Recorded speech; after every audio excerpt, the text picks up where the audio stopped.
Всем привет! Сегодня мы расскажем, какие виды мошенничества стали популярны в настоящее время. Предупрежден, значит вооружен. Как распознать телефонного мошенника? Чтобы узнать ваши личные данные, телефонные мошенники используют определенные фразы. Например, ваши деньги пытаются украсть злоумышленники, но есть способ защитить средства. Для защиты средств мошенники просят назвать код из СМС, чтобы подтвердить операцию по защите средств. Как только вы назовете код, все средства со счета пропадут.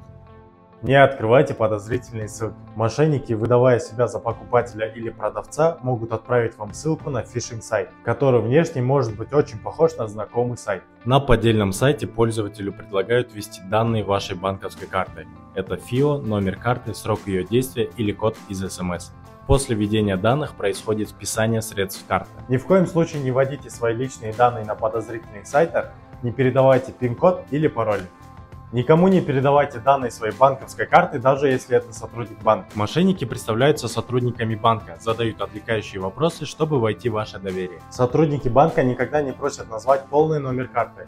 Эти данные нужны только мошенникам. Никогда никому не говорите код из СМС или код CVV банковской карты.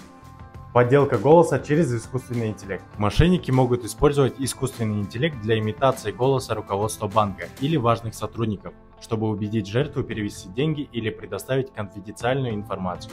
Перезвоните руководителю или коллеге. Уточните, действительно ли та или иная информация ему нужна. Мошенническая схема, связанная с предложением заработать через платформу Озон. Мошенники могут обратиться к вам через социальные сети или электронные письма, предлагая заработать через платформу Озон. Они утверждают, что можно легко заработать, инвестируя в товары или услуги.